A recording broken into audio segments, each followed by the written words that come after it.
2026 est donc en train de s'achever. Ils étaient 11 sur la ligne de départ. Ils ne sont plus que 3.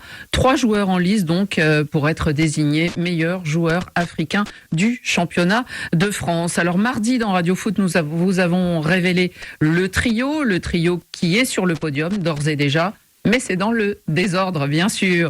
Il y a le Sénégalais, milieu de terrain à l'AS Monaco, Lamine Camara. Il y a ensuite le défenseur de l'OL, Moussa Niakité, Sénégalais lui aussi. Et puis Mamadou Sangaré, le milieu de terrain du RC Lens. Alors il y a un point commun au moins à ces 3 personnages, outre le fait d'être sélectionnés et d'être dans le trio, c'est que c'est la première fois qu'il y a 2 Sénégalais et 1 Malien en passe de recevoir ou d'être récompensés par le trophée. Jusqu'à présent, ce sont 2 pays qui n'ont jamais été récompensés en 18 ans à peu près de récompenses que l'on distribue. Quel commentaire, Rémi? Est-ce qu'il vous plaît ce trio? Est-ce que vous trouvez que c'est un trio peut-être pour lequel vous avez voté, dans l'ordre ou dans le désordre? Il me manque un gardien de but. Ah. Mais bien évidemment, on est c'est la majorité. Voté pour le Burkinabé avec Ofi, oui. Oui, mais aussi il y a une justice qui arrive parce que quand on essaie de regarder quand même les autres prix, on se rend compte que il y avait déjà 5 Marocains. Et bien évidemment, vous allez voir 4 Ivoiriens, je crois. Oui. Et puis, oui, sur la liste des lauréats. Des lauréats, vous allez seulement trouver, bien évidemment, le Ghana, le Nigeria 2 fois avec la RD Congo. Oui. Le Cameroun. Non, le Cameroun, c'est une fois. C'est une fois. Le Gabon, c'est 2 fois. Ah oui. Bien que. Donc, c'est pour ça que je trouve que.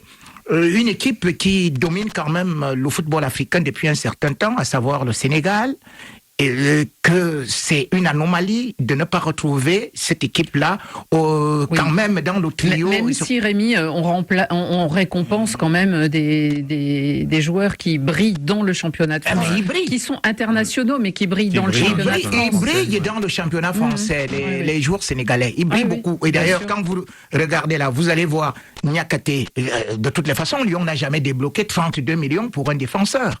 Cela veut dire que, tout simplement, c'est un défenseur qui vaut un pesant d'or. Lorsque vous voyez Lamine Camara à 22 ans, ce qu'il essaie de faire, et bien évidemment, il était aussi tutélaire à la CAN. Donc ça vous plaît, Rémi? Ça me plaît, et je crois que, bien évidemment, sans oublier aussi que le Mali, ils ont souvent produit un bon football, mais sauf que, là, bien évidemment, on va se retrouver aussi avec un déséquilibre, parce que je constate aussi que il semble qu'il faudrait aller soit à Lens, soit à Lille, pour beaucoup remporter. Parce que quand même, ça fait 6 fois Lille, et puis maintenant, c'est 2 fois Lens. Oui. Malheureusement, on voit aussi l'importance on a du Monaco, on a du Lyon. Peuvent avoir.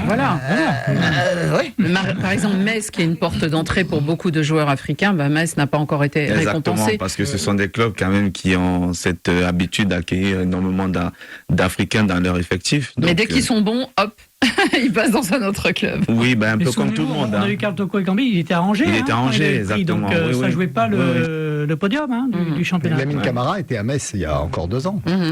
Donc moi, j'avoue, j'ai voté pour lui en numéro 1. Il y a 2 des 3 lauréats pour lesquels j'ai voté qui sont dans ce trio.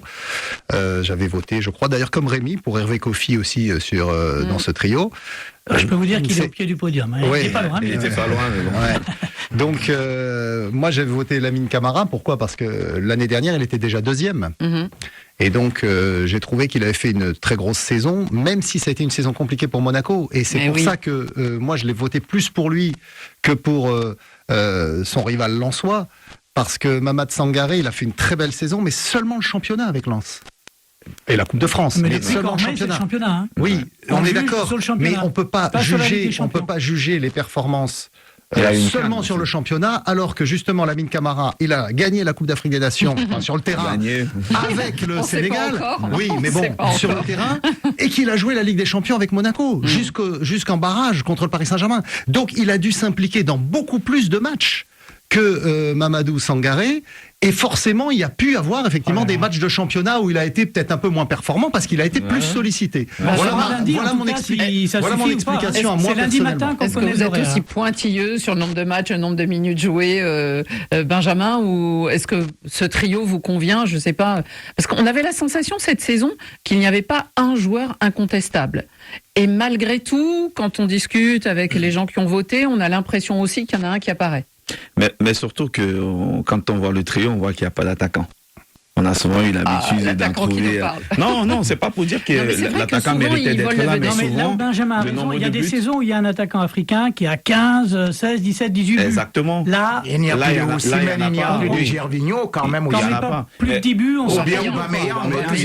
Parmi les 11 ou les 10, je crois. Cette année, c'est pas le cas. Cette année, c'est un peu plus compliqué pour lui, mais je trouve que c'est bien. Moi, j'adore l'évolution. Et moi, ce trio-là, il me plaît, même si, bien évidemment, j'avais voté pour 2 d'entre les 3. Bon, je dirais pas lequel, mais effectivement, je rejoins Xavier sur Lamine Camara.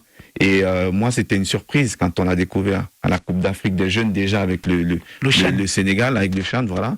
Et il a été très très bon. Il a même été meilleur. Il nous a surpris. Et moi, je trouve que c'est depuis au moins 3 saisons qu'il a quand même un certain niveau de performance qui lui a donné cette place de titulaire avec le Sénégal. Bon, pour moi, forcément, c'était mon favori. Et je pense, je ne sais pas si les autres pensent comme moi, pour moi, ça serait logique qu'il les gagne. Après, c'est pas nous qui votons quand nous avons voté. Nous avons voté tous les 3. Il y a un gros jury, hein. On est une centaine de votants. Donc, Frédéric, vous aussi, vous êtes parmi les votants. Donc, non, mais ce sera une première, vous l'avez dit. Voilà. Sénégal ou Mali. Sénégal à l'honneur, nous dit Mamadou Séné Pogba.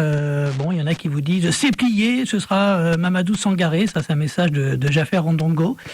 Suspense jusqu'à lundi matin. Exactement. Lundi, ça sera dans le journal de 7h30, 6h30 en temps, 5h30 en temps universel, que sera révélé le nom du lauréat. Il faut écouter RFI, il faut regarder France 24. RFI le matin et puis le soir, parce que nous inviterons le lauréat dans Radio Foot International et espérons dans ce studio pour le lauréat 2026. On continue.